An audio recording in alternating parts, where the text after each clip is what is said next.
got our new KTM 3.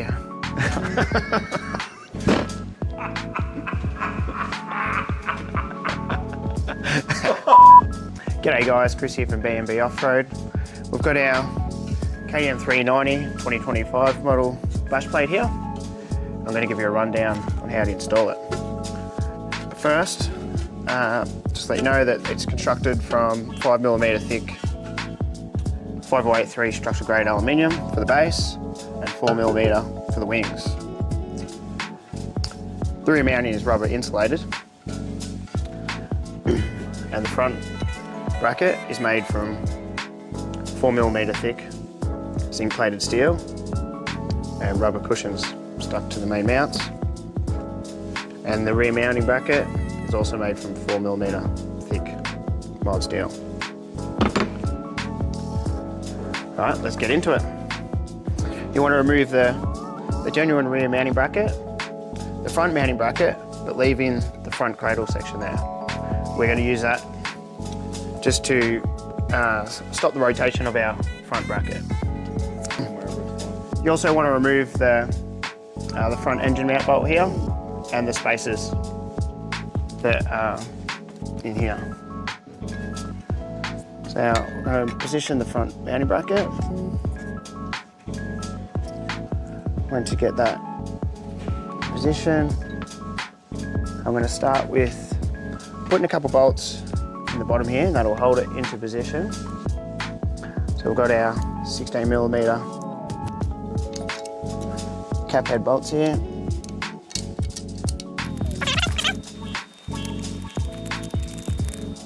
Once you've got them in place, your bracket shouldn't move anywhere. We've supplied 7.5mm spacers that will slip in between the bracket and the outer engine mount. Once you've got them in place, grab your engine.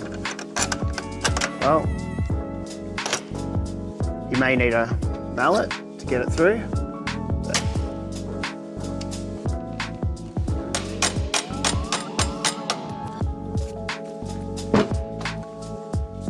Once you've got your bolt through, grab the genuine nut. Just put the genuine nut on.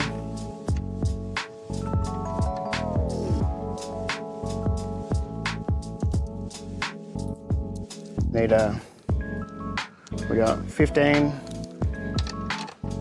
socket for that side and 14 on this side. For a fully tight nose, going to nip up these cap screws. That's just setting the angle of the bracket. Now I've designed the bracket so any forces from impact are pushed directly into the strongest part of the frame. Right, now I've got them done. I'm going to tighten these off.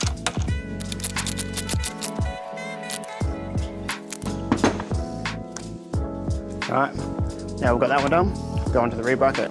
Now on the right hand side, you've got the encapsulated nut, and this side's a through hole.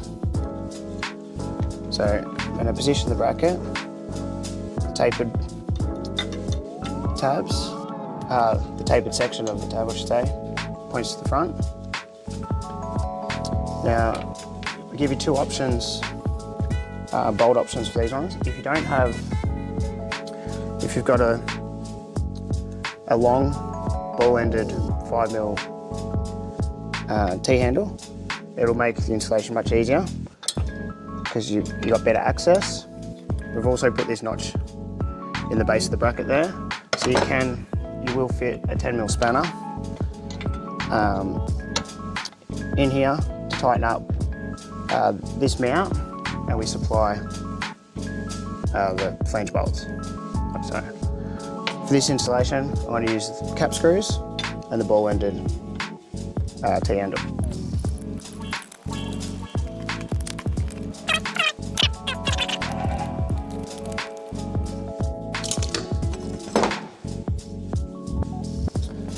Now I can reach in from out here to tighten the right hand side cap. Now I'm not going to over tighten it just yet because the bracket can pivot. We just need to double check that we've got it on the right angle just by dry fitting the bash plate, lined up with the front mounts, and we'll just double check our angle and then we'll tighten it back up.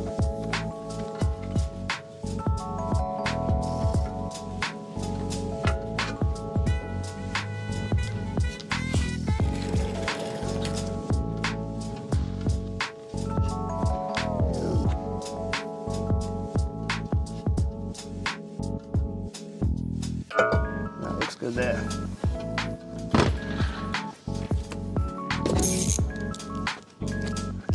This outside one, be able to reach in with your 10mm socket.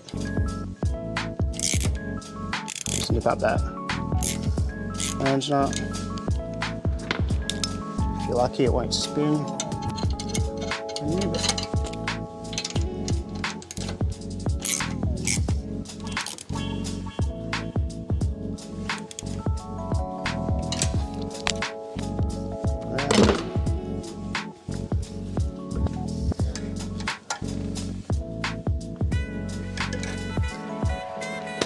And that's it. That's all for the mounts. Now we're ready just to install the bash plate. Because we've got these rubber cushions on the rear mounts, they are a little bit tight to get your bolt started. So you'll get your longer 40mm long countersunk bolt with our surface bush, or surface washer, I should say.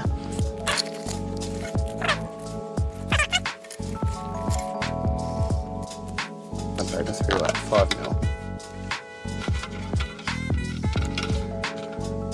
Right, so we're there in position. 30mm long countersunk bolt with the surface washer.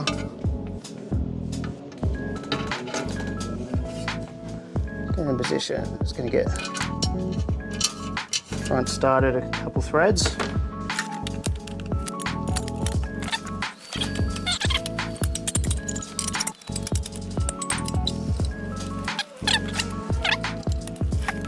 Now I've got them all started. I'm just going to go around and just tighten them up gradually. Push that hard up against the mount.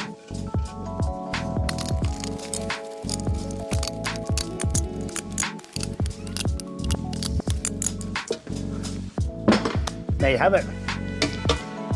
There's your bash plate installed, start to finish. Thanks for watching.